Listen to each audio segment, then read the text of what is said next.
Roaming Pint at the Brau Brothers in LuCAN, Minnesota. I'm here with Dale. Wait a minute, stop. Go ahead. LuCAN.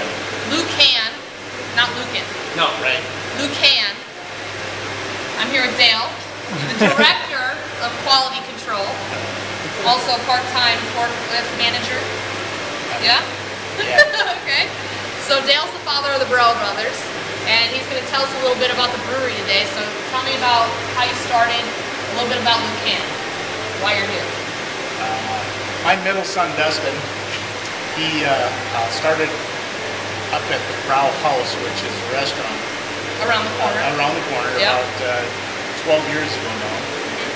And then he made a brew pub out of it. So there was a brew pub up there for a number of years. And then we started selling growlers up there here.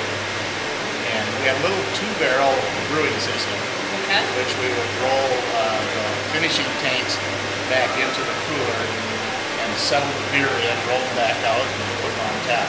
Okay. So that's how kind of we started. And what year was that? I don't know. Yeah. 1998 about. So, and then couldn't keep up making beer up there. You had a high demand coming in from LuCAN. Yeah, LuCAN. LuCAN. You don't can, you bottle, but it's LuCAN.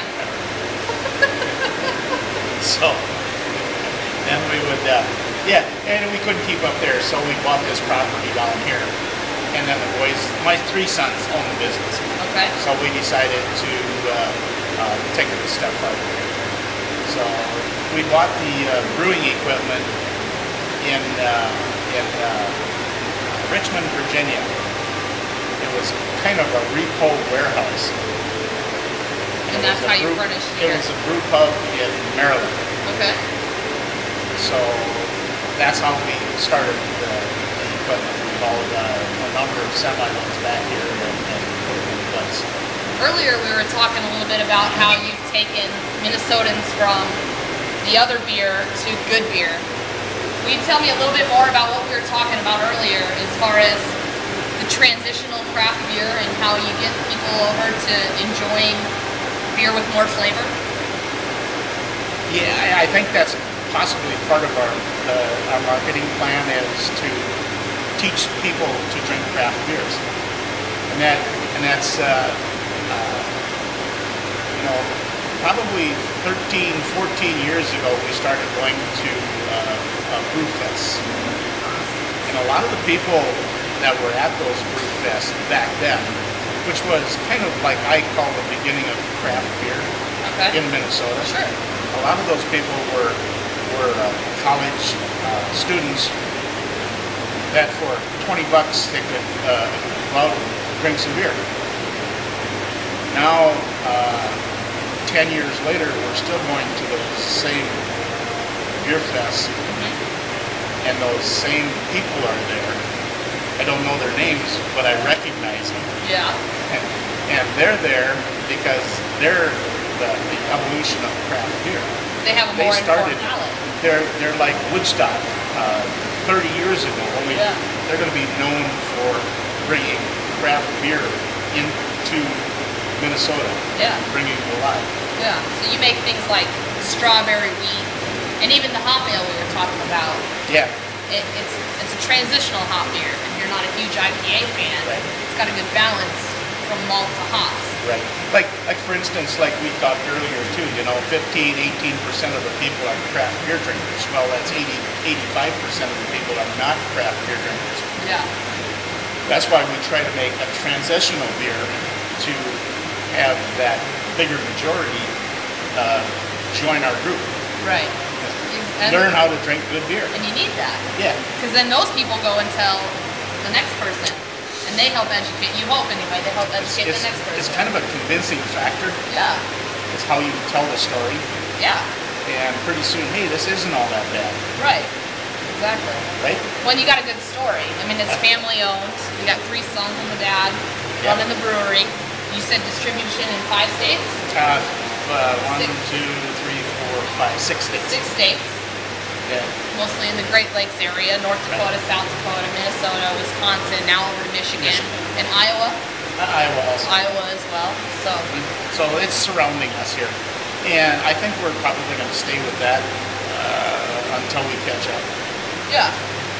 And right now We're making beer as fast as we can and getting behind here.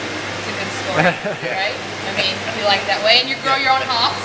You're growing your own rye right now and right in the backyard. Yeah, we have 1,100 hop plants here in LuCAN and about 11 different varieties. So we kind of try to, and we don't make any money growing our own hops. You know, it's not a cash crop for us. You're using it But we're yourself. using it for our, what we call our 100-yard dash. And that's an event, right? Well, it's a beer. It's That's a beer the beer style that we're going to make here as soon as the hops are pickled. Okay. And we'll bring them in, we'll harvest the hops, and we'll... That's your wet hop beer.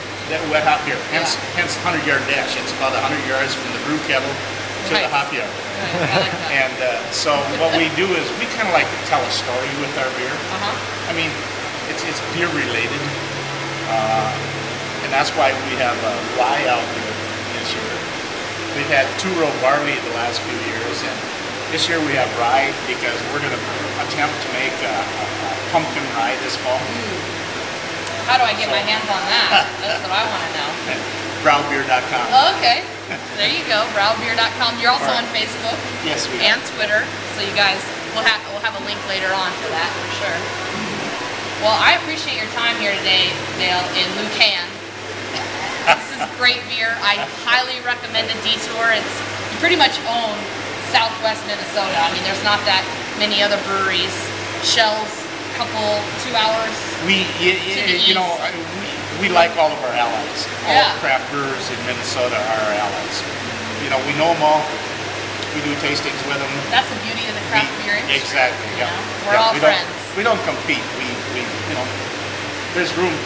When we get up to the 51% of the market share, then there might be some competition. Yeah.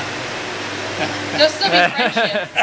There'll be a Right, little. Al? There has to be competition, but for now we're all friends and we're enjoying life, right?